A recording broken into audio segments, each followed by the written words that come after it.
আর কদিন পরেই শুরু হচ্ছে এসএসসি পরীক্ষা। এ সময় শুধু পরীক্ষার প্রস্তুতি নিয়েই ব্যস্ত থাকার কথা ইসহাকের। অথচ পরীক্ষার চেয়েও বড় ভাবনার বিষয় ঠিক সময়ে আর নিরাপদে কেন্দ্রে যাওয়া যাবে কিনা তা নিয়ে। একই চিন্তায় উদ্বিগ্ন অভিভাবকরাও।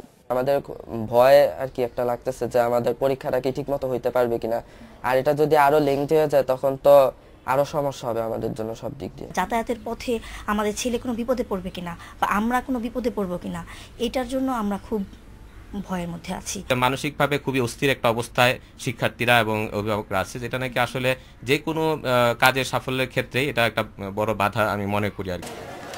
10টি শিক্ষা বোর্ডের অধীনে এসএসসি ও সমমানের পরীক্ষা শুরু হচ্ছে 2রা ফেব্রুয়ারি। নির্দিষ্ট দিনে পরীক্ষা নিতে হলে সময়মতো কেন্দ্র প্রস্তুত করা, প্রশ্ন ও উত্তরপত্র সংগ্রহ করার উপর জোর দিচ্ছেন শিক্ষকরা। আর একদিন পরীক্ষা পেছালেই ক্লাস বঞ্চিত হয়ে পড়বে পরের বছরের শিক্ষার্থীরা, তা নিয়েও চিন্তিত তারা। একটা অনিশ্চয়তা থাকে যে পরীক্ষাটা হবে কি হবে না। এটা বাবা মা, আমরা যারা শিক্ষক আছি, তারপরে ছাত্র যে পরীক্ষা দেবে, ছাত্র শিক্ষার্থী সবার মনে একটা খুব উত্তেজনা বিরাজ করতে থাকে।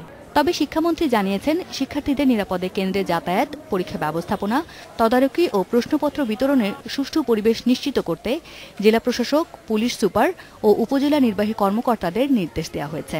সবাই অনিশ্চয়তার মধ্যে আছে এবং এটা আতঙ্কের মধ্যে আছে।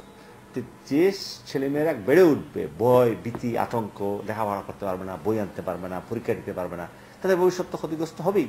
কেন্দ্র সচিব আর অ্যাডমিনিস্ট্রেশন, ডিসি, টিএনও ইত্যাদি, এসপি, ওসি ইত্যাদি, তাদের কাছে চিঠি লিখছি, তার নিয়ে মিটিং করছি, যা আমরা করে যেন ওই জায়গায় নিরাপদে নির্বিঘ্নে পরীক্ষা হতে পারে সেটার জন্য ব্যবস্থা নিচ্ছি।